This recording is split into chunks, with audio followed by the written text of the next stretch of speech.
નમસ્કાર મિત્રો, સ્વાગત છે તમારું આપણી યુટ્યુબ ચેનલ પર। અને આજના વિડીયોમાં આપણે વાત કરવાના છીએ કે કચ્છમાં સવારે ભૂકંપનો આંચકો આવતા ભયનો માહોલ સર્જાઈ ગયો છે। લોકો આપણા બાપડા બંને ઘરની બહાર આવી ગયા હતા અને કચ્છના સરહદી વિસ્તારોમાં ભૂકંપનો આંચકો આવ્યો હતો।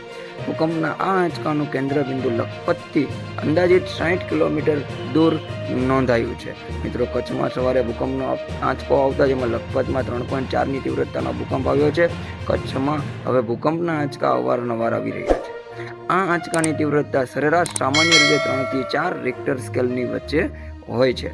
ઉલ્લેખનીય છે કે કચ્છમાં 2001માં આવેલા ભૂકંપે રીતસરનો વિનાશ વેર્યો હતો અને આ ભૂકંપની તીવ્રતા રિક્ટર સ્કેલ પર 6.9ની હતી।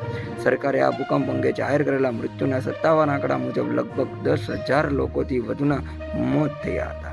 મિત્રો, આ રીતે કચ્છમાં જે ભૂકંપનો આંચકો આવ્યો છે જેમાં 25,000થી વધારે લોકો ઇજાગ્રસ્ત થયા હતા, જ્યારે કેટલાય લોકો તો ગુમ પણ થઈ ગયા હતા। મિત્રો, આવા જ વિડીયો જોવા માટે હર હંમેશ આપણી ચેનલ સાથે જોડાયેલા રહો અને આપણી ચેનલ પર આવતા આવા જ વિડીયોનો આનંદ મેળવો। તમારા મિત્રોને પણ આ વિડીયો શેર કરીને આનંદ મેળવતા રહો। આભાર।